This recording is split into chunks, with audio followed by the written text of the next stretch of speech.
کربلا کربلا کربلا کربلا قائم کے دم سے آج بھی قائم ہے کربلا کربلا کربلا کربلا۔ اعوذ باللہ من الشیطان اللعین الرجیم، بسم اللہ الرحمن الرحیم۔ تمام حمد و ستائش مختص ہے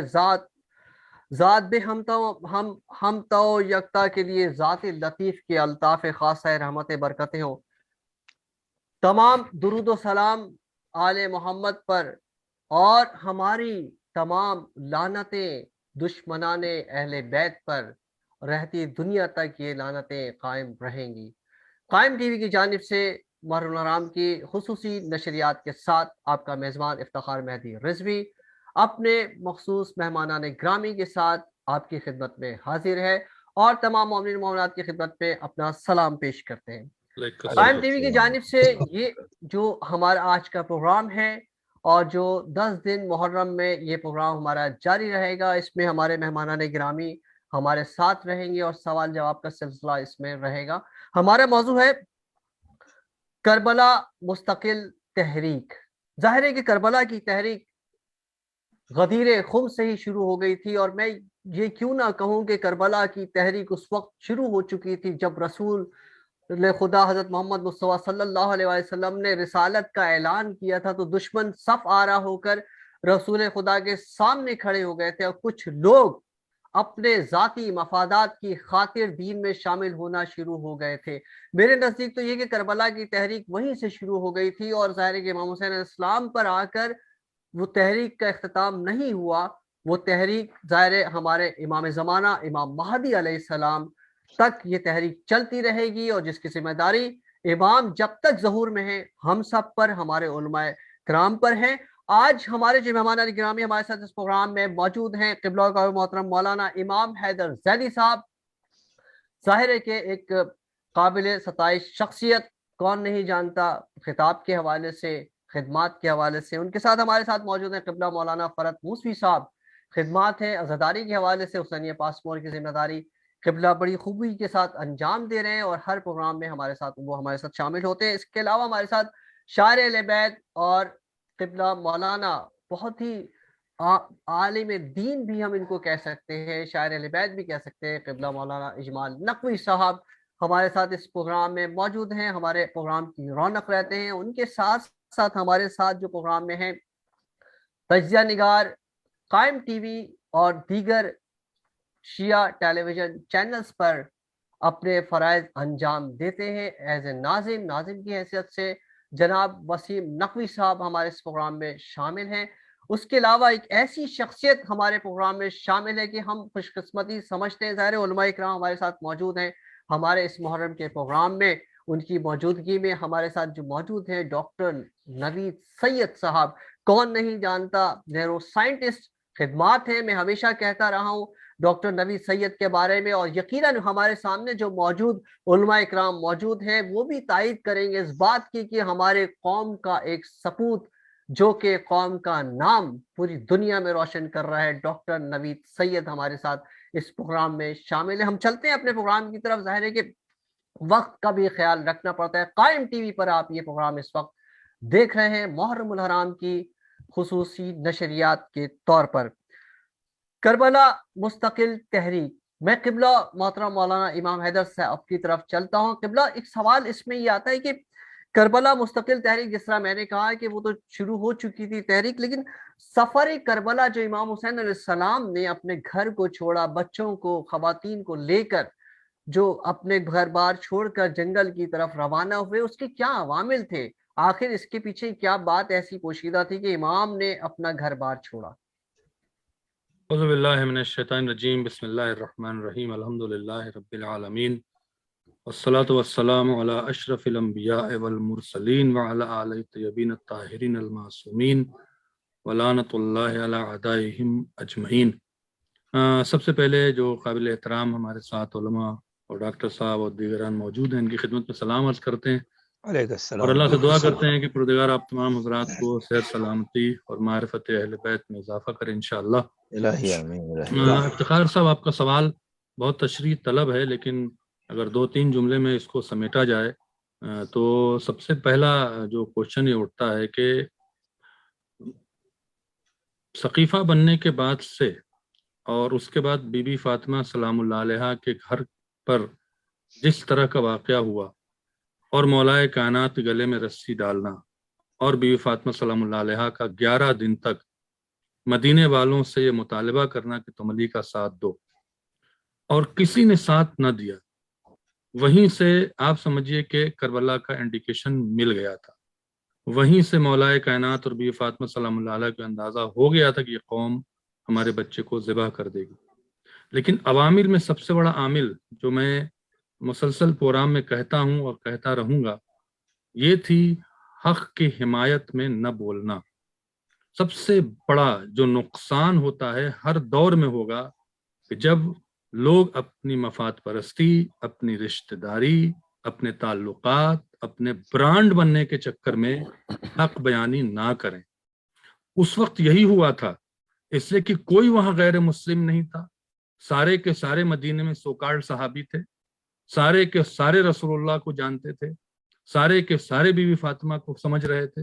مدینے میں اس وقت کوئی بہت بڑا سٹی نہیں تھا، لیکن کیوں نہیں ساتھ دیا؟ ہماری سمجھ میں جو تاریخ سے ہے وہ 3 وجہ ہے۔ پہلی وجہ خود غرضی، دوسری وجہ بغض اہل بیت، اور تیسری وجہ مفاد پرستی۔ اور آپ دیکھیں اس کے بعد ہوا کیا ہے کہ سقیفہ سے لے کے ٹل ٹوڈے تک جو مسلمانوں کا حشر ہو رہا ہے، جو مسلمان کی ذلت ہو رہی ہے، جو یہ سب ہو رہا ہے، یہ اسی خاموشی کی سزا ہے جو پچھلے 1400 سال سے مسلمان بھگت رہا ہے۔ لیکن دوسری طرف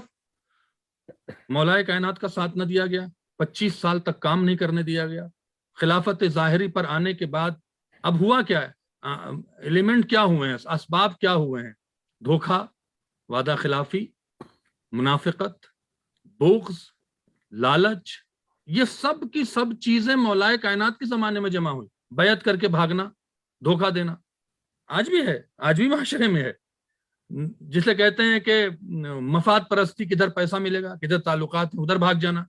حق کی طرف کھڑے نہ ہونا، وعدہ کر کے وعدہ خلافی کرنا۔ یہ تمام چیزیں امام حسین علیہ السلام دیکھ رہے تھے۔ امام حسین علیہ السلام مولائے کائنات کی خلافت کے وقت میں ان کی عمر 30 سال کی، یا مثال کے طور پر 30 کے آس پاس کی ایج تھی۔ دیکھ رہے تھے امام حسین علیہ السلام کہ میرے بابا کے ساتھ کیا کر رہے ہیں لوگ۔ پھر حضرت علی کو جسے کہتے ہیں حکمین، میں سمجھتا ہوں تھوڑی بات لمبی ہو جائے گی لیکن مجھے کہنا ہوگا، سوال بڑا عظیم ہے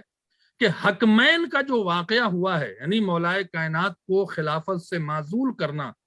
وہ بھی منبر پہ جا کے مسجد میں بھرے مجمع میں، اور یہ کہنا امر اعظم کا کہ میں علی بن ابی طالب کو خلافت سے معزول کر رہا ہوں اور معاویہ کو بٹھلا رہا ہوں،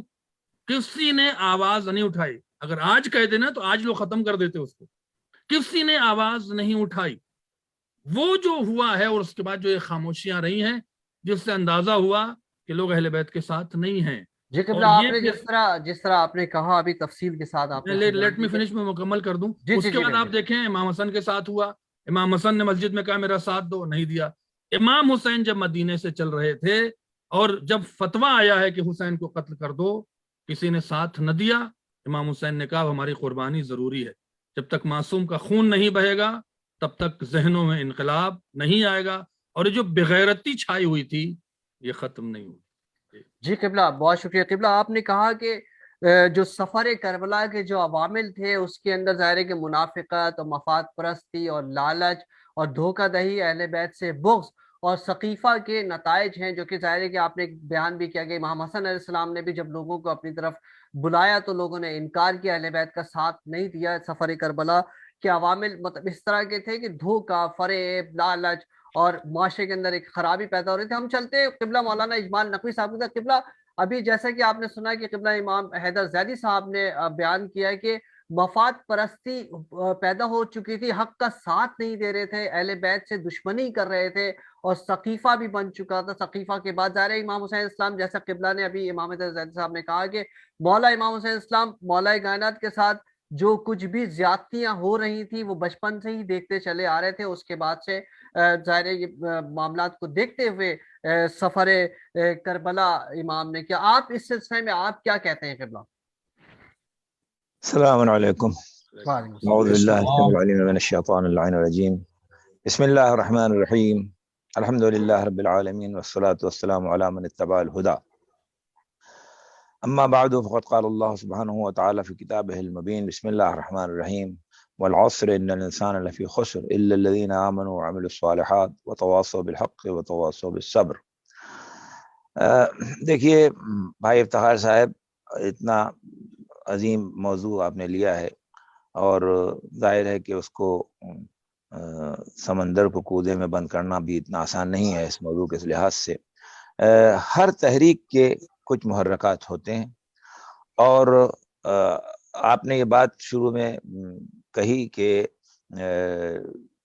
دشمنیاں اور مفاد پرستی اور اپنے ذاتی مقاصد چل رہے تھے. بات دراصل یہ ہے کہ پیغمبر اسلام نے جب اعلان فرمایا اور اس اعلان کے بعد مکے میں، پوری مکے کی زندگی میں ایک شخص تھا جو سب سے بڑا مخالف تھا اور اس کا نام ہے ابو سفیان. ظاہر ہے کہ پوری کوشش کی. دیکھیں جتنی جنگیں ہیں ان جنگوں میں بھی اگر آپ جائیں تو ابتدائی ساری جنگیں ہیں، ان جنگوں میں بھی ابو سفیان مقابل پر ہے. مکے میں تو نہیں ہوا، مکے میں تو پوری کوششیں کرتا رہا یہ ابو سفیان کہ کسی طریقے سے نقصان پہنچایا جائے اور حتیٰ کہ پیغمبر اسلام کو قتل کر دیا جائے، جس سبب سے ہجرت واقع ہوئی. تو دین اسلام کی مخالفت میں یہ شخص اور اس کے سب ہم نوا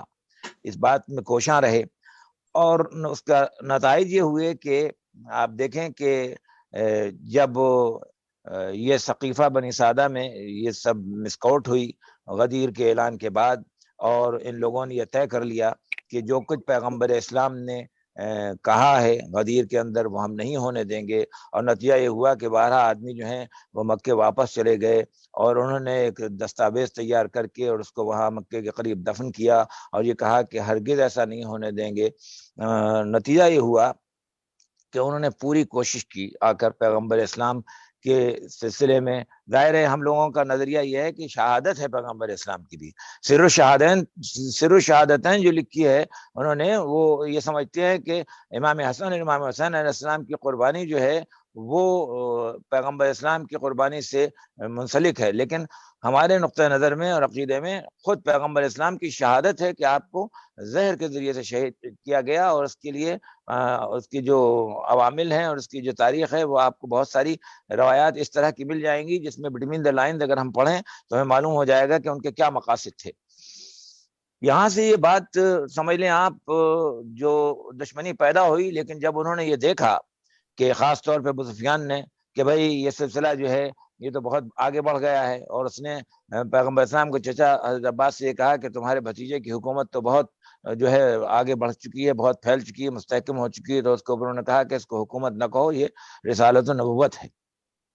لیکن اس کے دماغ اور ذہن کے اندر یہ حکومت ہی تھی جب بھی اس نے یہ بات کہی. نتیجہ یہ ہوا کہ ہوتے ہوتے آپ یہ سمجھ لیجئے کہ پیغمبر اسلام نے ہجرت کی اور پروردگار عالم نے محفوظ طریقے سے پیغمبر اسلام کو مدینے پہنچایا، اور مدینے میں بھی انہوں نے مسلسل آ کے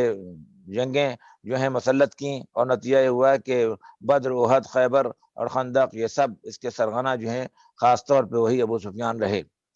اب نتیجہ یہ ہوا کہ پیغمبر اسلام نے اسلام کو پھیلانے کے لیے کوشش کی، اور پیغمبر اسلام کی معاون امیر المومنین علی بن ابی طالب رہے، جن کے لیے پروردگار سے پیغمبر اسلام نے دعا کی تھی اور وجعل لی من لدنک سلطانا نصیرا، یہ ارشاد فرمایا تھا کہ مجھے ایک سلطان نصیر عطا فرما دے اپنے پاس سے. وہ سلطان نصیر مل گیا تو سارا صحرا جو ہے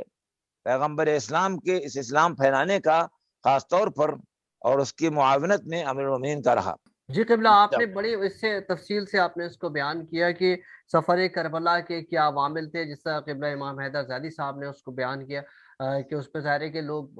بات لباب یہی آ جاتا ہے کہ دین میں شامل اعلان نبوت کے بعد دین میں لوگ اسی طرح سے شامل ہوئے تھے کہ اپنے مفادات حاصل کرنے کے لیے کوئی حکومت حاصل کرنا چاہتا تھا اور کچھ آپ نے جس طرح سے کہا کہ لیکن اس تحریک کے پیچھے آپ نے بیان کیا کہ اس تحریک کے پیچھے پورا ہاتھ ابو سفیان کا تھا، جو کہ پس پشت جو ہے پوری تحریک لے کر چل رہا تھا کہ دین کسی طرح سے نہ پھیلے اور دین میں رکاوٹیں ڈالے، جسے مولا کائنات مشکل کشا علی ابن ابی طالب علیہ السلام رسول کے شانہ بشانہ چلتے ہوئے انہوں نے دین کی ترویج کی اور دین کو پھیلایا، اور اولاد علی نے دین کو پھیلایا، اور جو کہ کربلا تک کے واقعات دونوں میں ہم چلتے ہیں وسیم نقوی صاحب کی طرف۔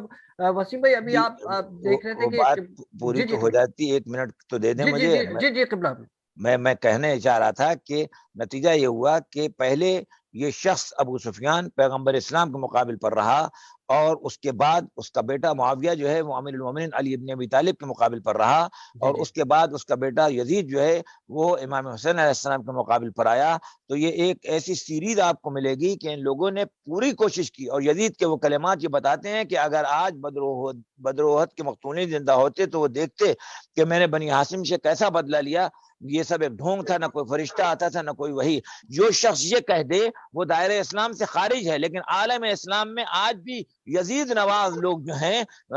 نائک جیسے لوگ یا اور لوگ جو ہیں، وہ یہ نہیں سوچتے کہ جو شخص وحی کا قائل نہ ہو، جو شخص جو ہے وہ قرآن کے قائل نہ ہو، تو وہ کیسے مسلمان کنسیڈر کیا جا سکتا ہے جس کو وہ رضی اللہ کہتے ہیں۔ یہ دیکھیں آپ، یہ تحریک جو ہے اس کے پس پردہ بہت کچھ ہے، اور یہ جو ہے اس طرح سے کودے میں سمندر کو بند نہیں کیا جا سکتا۔ چلیے بہرحال آپ معلوم کر لیں، اور لوگوں سے بھی سوالات اور ان کا جی جی انتہا قبلہ، لے لیں، ہم جو ہے نظریہ لیں۔ ظاہر ہے کہ اس کو ہم مختلف، ہمارے پروگرام پورے 10 دن کے ہیں، تو ہم اسی ہمارا موضوع بیسک تو ہمارا موضوع یہی ہے کربلا مستقل تحریک، اسی کے اندر پہلی محرم اور مختلف ہمارے محرم کی تواریخیں آتی رہیں گی، اور جس میں ہم مختلف جو ہے کربلا کے قائم ہونے کے اور کربلا کیوں ہوئی ہے بہت ساری چیزیں اس میں آتی رہیں گی، اور ہم اس سلسلے میں گفتگو کا ہمارا سلسلہ ظاہر جاری رہے گا، کیونکہ یہ طویل بحث ہے اور اس کو ہم مختصر بیان کرنا یقیناً بہت مشکل ہو جاتا ہے۔ ہم چلتے ہیں وسیم نقوی صاحب کی طرف۔ قبلہ اجمال نقوی صاحب کہہ رہے تھے کہ یہ تحریک جو ہے ظاہر ہے کہ ابو سفیان، اس کے بعد سے معاویہ، معاویہ کے بعد سے یزید، یہ تینوں جو ہے رسول کے زمانے میں ابو سفیان، اس کے بعد سے جو معاویہ مولا علی کے زمانے میں، پھر یزید امام حسین السلام کے، اس طریقے سے یہ چین کی صورت میں یہ دین کے پیچھے لگے رہے۔ وسیم بھائی آپ اس سلسلے میں آپ کی کیا تجزیہ، آپ کیا کہتے ہیں کہ یہ عوامل کیا پیدا ہوئے تھے جس کی وجہ سے امام حسین السلام نے مدینے سے کربلا کی طرف رخ کیا؟ میں افتخار بھائی یہاں پہ صرف اپنی چھوٹی سی بات کہوں گا کہ شروع میں جو امام حیدر صاحب نے گفتگو فرمائی ہے بڑی جامع گفتگو ہے، کہ حق اور باطل، اس وقت سے رسول خدا صلی اللہ علیہ وسلم کے زمانے سے حق اور باطل کی جو یہ جنگ چلی آ رہی تھی، وہی حق اور باطل کی جو مارکا تھا وہی کربلا میں سجا۔ اور آج بھی اگر ہم اپنی دنیا میں دیکھیں، اس وقت کے موجودہ حالات میں دیکھیں، تو یہ حق اور باطل کی جنگ تا حیات چلتی رہے گی، تا قیامت چلتی رہے گی۔ اس وقت بھی حق کا ساتھ دینے والے شیعان علی تھے، آج بھی حق کی بات کرنے والے شیعان علی ہیں۔ بہرحال میں اپنی بات کو مختصر کرتا ہوں، چونکہ مجھے پتا ہے علماء ہمارے بیٹھے گفتگو فرمائیں گے۔ آج بھی جو ہم اپنا جو محرم کی جو جس طرح سے ہم اپنا مناتے ہیں، ایک طرح سے ہم تبلیغ کرتے ہیں، اس حق اور سچ کی تبلیغ کرتے ہیں کہ جہاں امام حسین علیہ السلام نے جب اسلام کا پرچم غروب کرنے کے لیے پوری عالمی طاقت یکجا ہو چکی تھی، اس وقت آپ نے آ کے اس لمحے پہ اگر اس حق کو اور اس حق کے علم کے پرچم کو نہ سہارا دیتے تو شاید آج اسلام کی شکل بالکل مختلف ہوتی۔ جی وسیم بھائی بہت شکریہ۔ وسیم بھائی کہہ رہے تھے کہ باطل، حق و باطل کی جنگ ظاہر ہے کہ چلتی رہی ہے ہمیشہ سے اور چلتی رہے گی، اور اسی کا نتیجہ ہے کہ امام حسین السلام نے مدینہ چھوڑا، مدینے سے مکے سے پھر کربلا کی طرف امام حسین پہنچے، اور حق کا پرچار کرنے کے لیے، پوری دنیا کو یہ پیغام دینے کے لیے کہ حق کیا ہے، باطل کیا ہے، ہمیشہ کے لیے ایک پیغام تھا امام حسین السلام کا۔ ہم چلتے ہیں قبلہ محترم مولانا فرحت موسی صاحب کی طرف۔ قبلہ ابھی بات ہو رہی تھی قبلہ مولانا امام حیدر ظاہری صاحب سے ہم نے گفتگو کا آغاز کیا۔ قبلہ نے کہا کہ سقیفہ ہوا، اور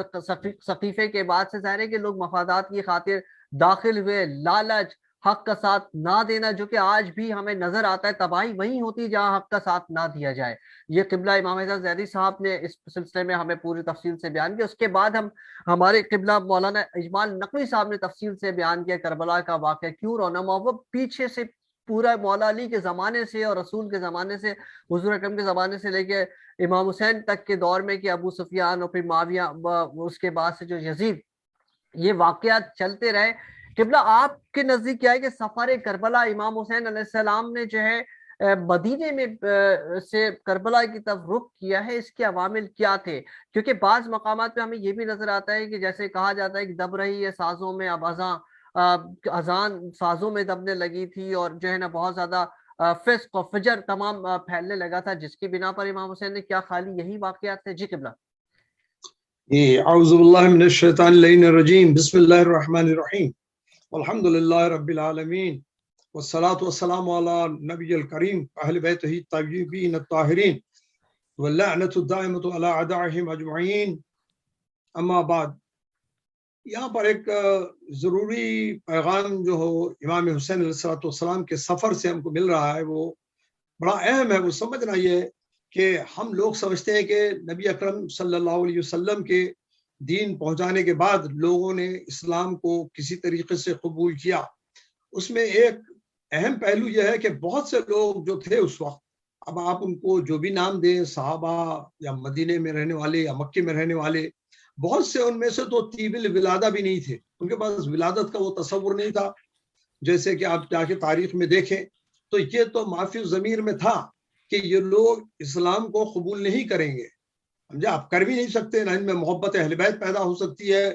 سمجھا، آپ نسلاً در نسلاً جو نجاستوں میں تھے ان کا، ہم کو ان کا کنڈیشن جاننا چاہیے اور ان کا حساب رکھنا چاہیے کہ بہت سو کے لیے مشکل تھا کہ اسلام کو قبول کرتے ہوئے، کیونکہ نجاست ذاتی ان میں موجود تھی. تو نہ نبی سے محبت رہی ان کو، نبی پہ حملے کیے، نبی کو چھوڑ کے چلے گئے جہاں آپ جنگ میں. اور یہاں پر ایک پورا موضوع ہے، کیا نبی نے کوئی ریاست قائم کی تھی مدینے میں؟ اور تھی تو عجیب ریاست تھی کہ آپ نے کبھی جو قتل کرنے آئے تھے لوگ ان کو نہ گرفتار کروایا، نہ جنگ سے فرار ہوئے، ان کو نہ کسی قسم سے آپ نے سزا دی، بلکہ جیش اسامہ میں جو نہیں گیا اس کے لیے لعنت فرمائی آپ نے. تو ہمارے لیے آسان کر دیا کہ لعنت ان لوگوں پہ ہو سکتی ہے جو جیش اسامہ میں نہیں گئے، تو وہ فہرست نکالیں، آپ لعنت کر دیں. تو ہم کو یہ سمجھنے کی ضرورت ہے کہ واقع کربلا سے ہم کس طریقے سے ہم اتنے بڑے واقعے سے فائدہ اٹھا سکتے ہیں. یہ بہت بڑا واقعہ ہے، اور جیسے کہ ماشاءاللہ علماء نے کہا، یہ حضرت آدم کے زمانے سے یہ سلسلہ چل رہا ہے. یہ پوری چیز جو ہے وہ آنا چاہیے، آئندہ نسلوں کو بھی پہنچانی چاہیے کہ حضرت آدم سے واقع کربلا کی اطلاع ہو چکی تھی.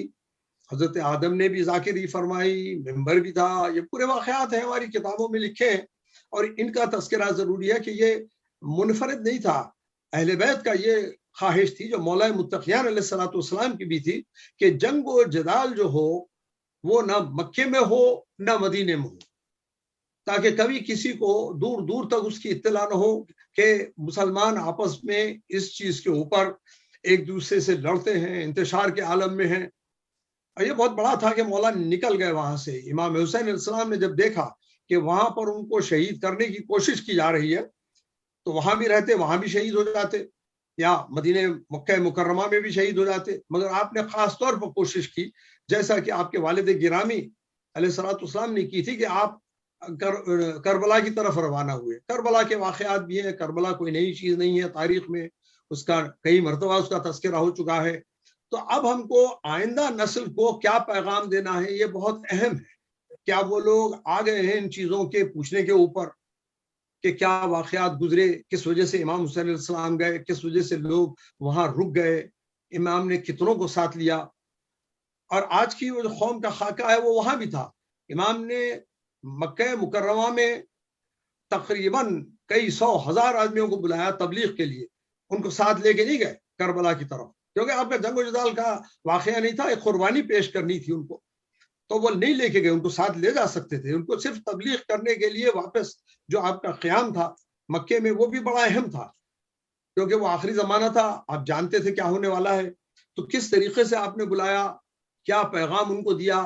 اور ہم کو بھی اسی انداز سے آئندہ نسلوں تک پروگرام پہنچانا ہے. یہ پیغام اس طریقے سے پہنچنا ہے کہ ہماری مجلس و محافل کو بالکل پاک و صاف رکھنے کی ضرورت ہے. ہاں کوئی دوسرے مقام رکھے جب بحث مباحثہ کوئی اور چیز کا ہو، یہ مقامات وہ ہو کہ ہم اہل بیت سے قربت پیدا کریں غیر مسلم کو اور مسلمانوں کو. پہلے تو اگر مسلمانوں کو ہی کر لیں ہم، اور ایک حد تک ہو رہا ہے.